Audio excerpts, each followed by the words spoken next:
Hi,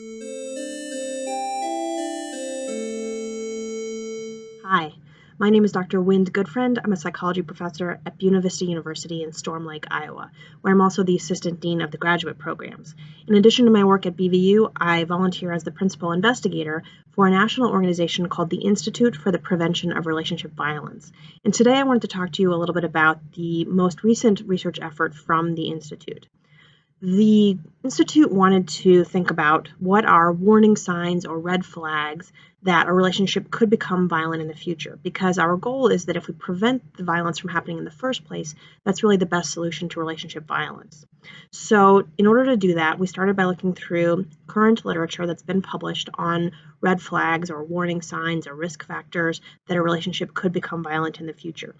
The president of the Institute, Pamela Cathey, also attended group therapy sessions where she listened to survivors of violence and tried to find common themes or variables that had existed in the early phases of those relationships that later became violent.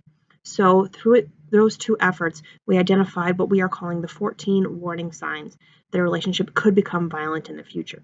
So after identifying those signs, the next step was to do research to validate those signs. So to get this research done, we first recruited 150 women who were survivors of violent relationships, and we asked them to fill out a brief survey for us. The survey included the 14 warning signs, plus measures of depression and anxiety, as well as measures of what kind of violence they had experienced in their relationships, psychological, physical, sexual, etc. Then we also wanted a comparison group. So in order to get that group, we recruited about 600 college students, and they were both men and women this time. And it's important to know that this wasn't a traditional college-age sample. The university we used to recruit the sample was a commuter university in a really large urban area. So the students at this university are a little bit older than traditional college students, and most of them were married and had children. So it's a more comparable sample to what we called the violence sample, that first group. The college students also filled out the same survey that we asked the violence sample to fill out. So that included the 14 warning signs, depression, anxiety, whether they had experienced violence in their relationship, as well as some other measures, because we were giving them extra credit to take the survey. So we were able to give them a little bit longer survey. So then we had to compare the two groups that we received. There were several really interesting findings. The first was that all 14 warning signs were reported to have existed in the 150 women who said that they were survivors of violent relationships. So for us, that was the most important step. It validated that those 14 warning signs really were present in the early phases of what later became a violent relationship. We also found that for all 14 signs, there were higher levels of those signs in the violent group than compared to the campus group, the college group. So those two groups were significantly different from each other in terms of how much each of those warning signs existed.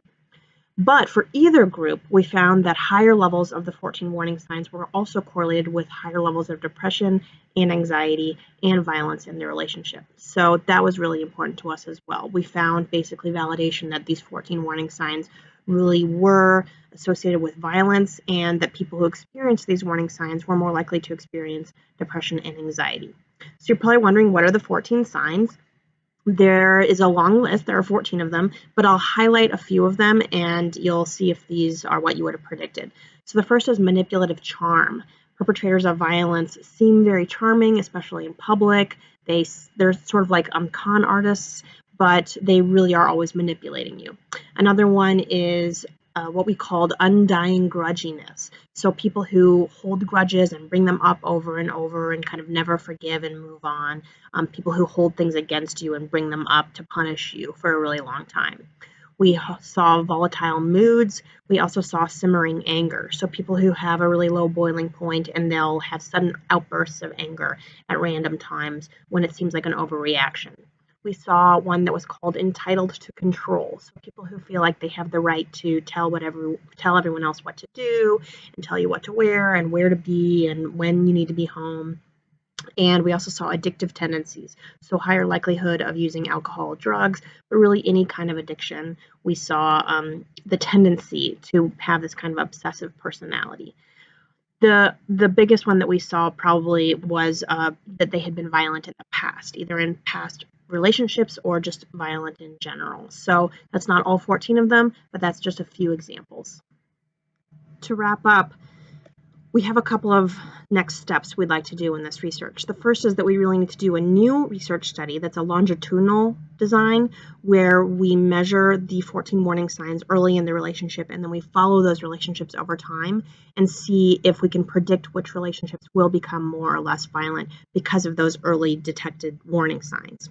Second, we actually want to prevent the relationships from becoming violent. So our idea for that is that we take these 14 warning signs into middle schools and high schools, and we teach people as early as possible what healthy versus unhealthy relationship dynamics look like. And this is both from a sort of a protective stance. Watch out for if your partner is doing these things because your partner could potentially become a perpetrator in the future.